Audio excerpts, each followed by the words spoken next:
Prior to last year, I was going through it. I was having issues with money, I was lacking in discipline, and my goals felt unattainable. Generally speaking, I just wanted to better myself as a person, and this is how I did it.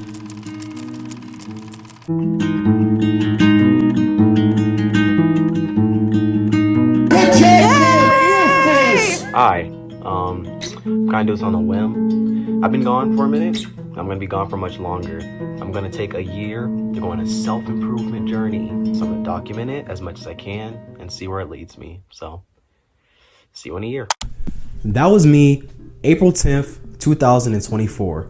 And around this time is when I devised a plan, a pie chart to be exact. There were three main aspects of my life that I wanted to focus on. Those aspects being wellness, finance and career, and creativity, all bounded and glued together with good habits. This is what I had imagined a well-rounded, literally, sense of self would look like. And I started by joining the military. For the sake of tuition assistance and a second source of income and insurance, I joined the military, the Air Force Reserve to be specific. I went to basic training from May to July and then tech school from July to the end of August. And obviously I didn't document that much of that. But what I can say is that the whole experience did wonders for my discipline and good habits. This is not military propaganda, but since I've come back, I've been a lot more clean and organized, been a lot more productive. So that established a great foundation for the habits aspect of this plan that I wanted to work on. And generally speaking, the whole experience was cool, met a lot of good people, learned a lot. It was cool, it was cool. And so far, the military has been a very useful asset in terms of my personal goals. I ran a marathon. For the sake of the video, I'm going to talk about the marathon before I talk about the creative aspect, even though chronologically I was focused on creativity before that, but the marathon is more interesting. I love running, I love exercising, and I wanted to do something that would take me to the next level, a way that would help me improve my overall wellness. And what better way to do that than to perform one of the hardest physical feats that a human being can achieve, aka a marathon. So between December 15th to March 7th, I trained to run. Now I'm going to show a short little video of the training experience and the marathon itself. It is approximately 3 minutes long, so I think it's cool. I think you should watch it. Cue it, play it. What are you waiting for?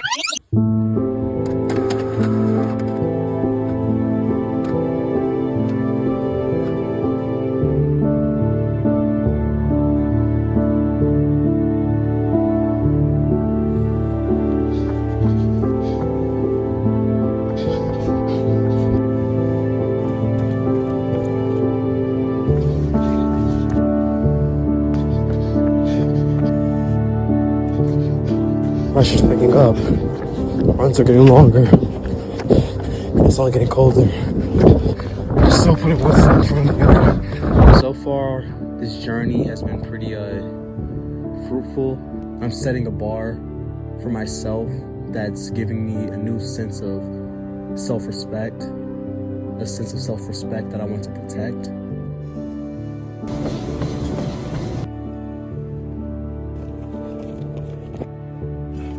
Yummy.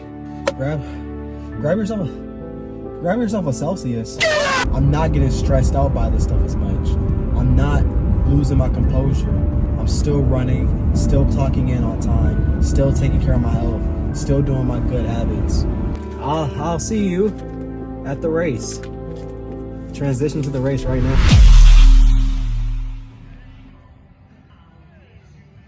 About to start.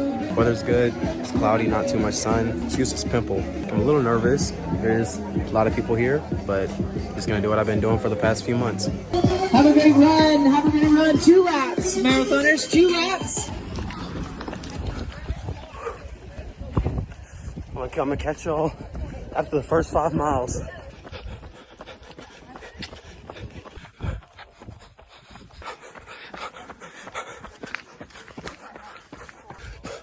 Five miles in, feeling good, feeling great. 10 miles in, feeling good.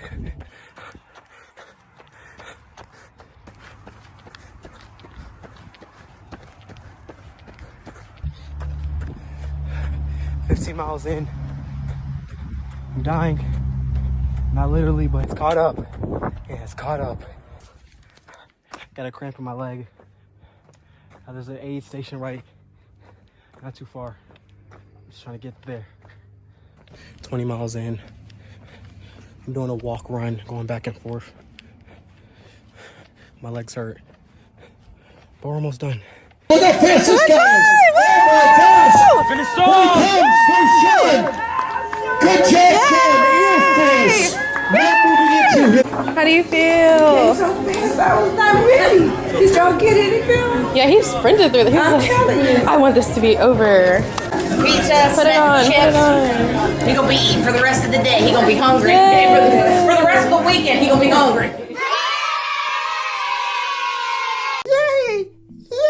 I recorded this segment like 2 weeks ago, but the audio came out terribly, so I'm redoing it. But that was easily one of the hardest, if not the hardest thing I have done in my life. But with that, it was also very rewarding, very fulfilling, and very good for my overall wellness. So I'm grateful for my friends and family who supported me. I'm grateful for everything turning out good. Definitely a day to remember. Now time for the creative aspect. I saved talking about the creative aspect to the end of the video because it's mainly me just talking, explaining how the whole thing went. Initially, I had a plan to profit off of my creativity. The game plan was to recite my poetry on the weekdays. Yes, I write poetry. And after each performance, I would promote my photography that I'd put up on like Etsy or something. And on the weekends, go to flea markets to sell prints of my photography. But my 9-to-5 schedule kept on interfering with the first half of that plan. Security guard hours can get long and or wonky. So I recalculated with a different idea to sort of make up for that half. I made a TikTok account. I called it Horsey Poetry, where I'd recite literature. I thought it was cool and attention grabbing at the time, but I didn't feel too fulfilled creating TikToks that were mainly meant to garner views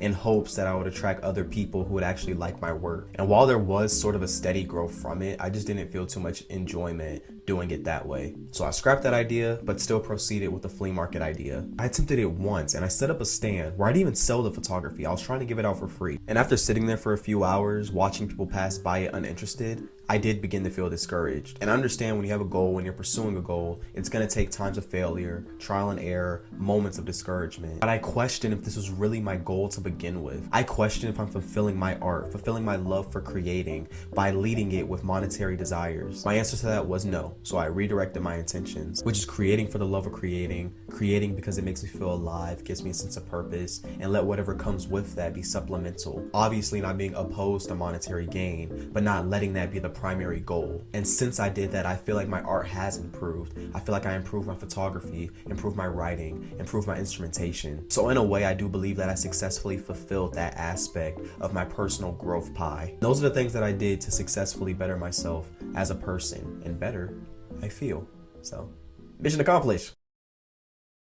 My key takeaways from this year is love, being present, and gratitude. Love is so important in all aspects of life. It's very important to be present when you're pursuing something because you don't know what it's going to be like at the finish line. You don't know if you're going to make it to the finish line. So embracing the journey, embracing what you learn, embracing the good things that are on your way, that are with you in that moment. That's very important. And that also goes hand in hand with gratitude, valuing what you have instead of what you don't. I'm grateful for the bare necessities and everything that adds on to that. Even in moments when I do feel sad, I always feel grateful. I feel grateful to feel emotions. I feel grateful to feel the ups and downs, all that stuff.